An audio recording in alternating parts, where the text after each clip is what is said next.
Right, secondary school teachers are considering a revised offer from the government and have until today to vote on whether to accept or reject the offer. Meanwhile, primary teachers are voting on whether to hold strike action after rejecting their latest offer earlier in the week. Sir Brian Roche is the Public Service Commissioner and joins us live. Sir Brian, good morning. Good morning, Ryan. Thank you for being with me. The offer was upped quite considerably. Do you not risk showing, every time they strike or threaten to strike and you up the offer, do you not weaken your position?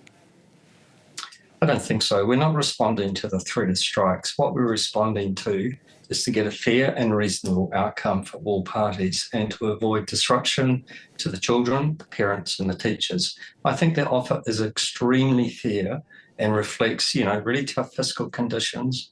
There is a good reward here for teachers, and I'm sort of staggered, if not really disappointed, that they've failed to see the merit of what we've done. We don't yet, with the secondary teachers, we don't yet know whether they've accepted or rejected, right? We don't, and I respect the fact that they've spent time thinking about it. I think that contrasts with the primary school teachers. The union seems to have been very, very clear to push the nuclear button. I'm disappointed in that. It reflects really poor bargaining.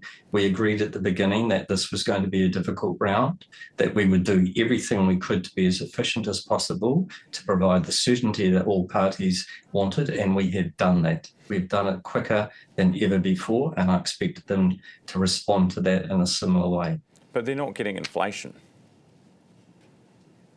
Getting very, very close. I think, I can argue your economist and my economist. This is a very fair and reasonable. It is not that analytical.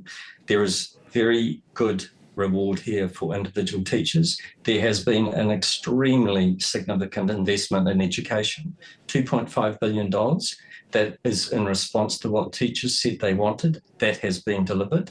We've also agreed to pay their registration fees, so each individual teacher no longer has to pay that. All of that adds up to a very significant sum of money. It's a very fair reward. So Brian, are we just going to see more and more? Parents are pulling their hair out because they have to arrange care for the kids or stay home from work, all sorts of stuff. Are we just going to see more and more strikes as the cost of living bites and the crunch continues? More and more strikes, more and more time off during term time? I certainly hope not. That's not the intention of bargaining. The intention of us bargaining was, can we reach another platform that will survive the next 2 or 3 years? We do not want disruption to children, particularly students who are about to go into exams. We do not want disruption to households. The matters that the union needs to be responsible for is they are the ones that are triggering that. We do not see that as being our burden at this point. We have been extremely responsive. We've listened, but something's getting lost in translation here. Do you think teachers should be able to strike during term time? I think the right to strike is a much bigger issue than this bargaining round. I respect the fact that they can. We do not think that strikes are necessary. We get a much better outcome by sitting around a table and agreeing what we need to do. That is the purpose of bargaining.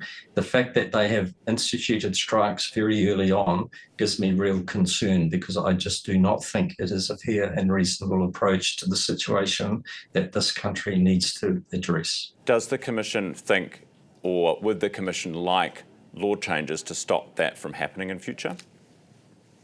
It's not something that I'm pushing hard for. Is it something you've pushed for?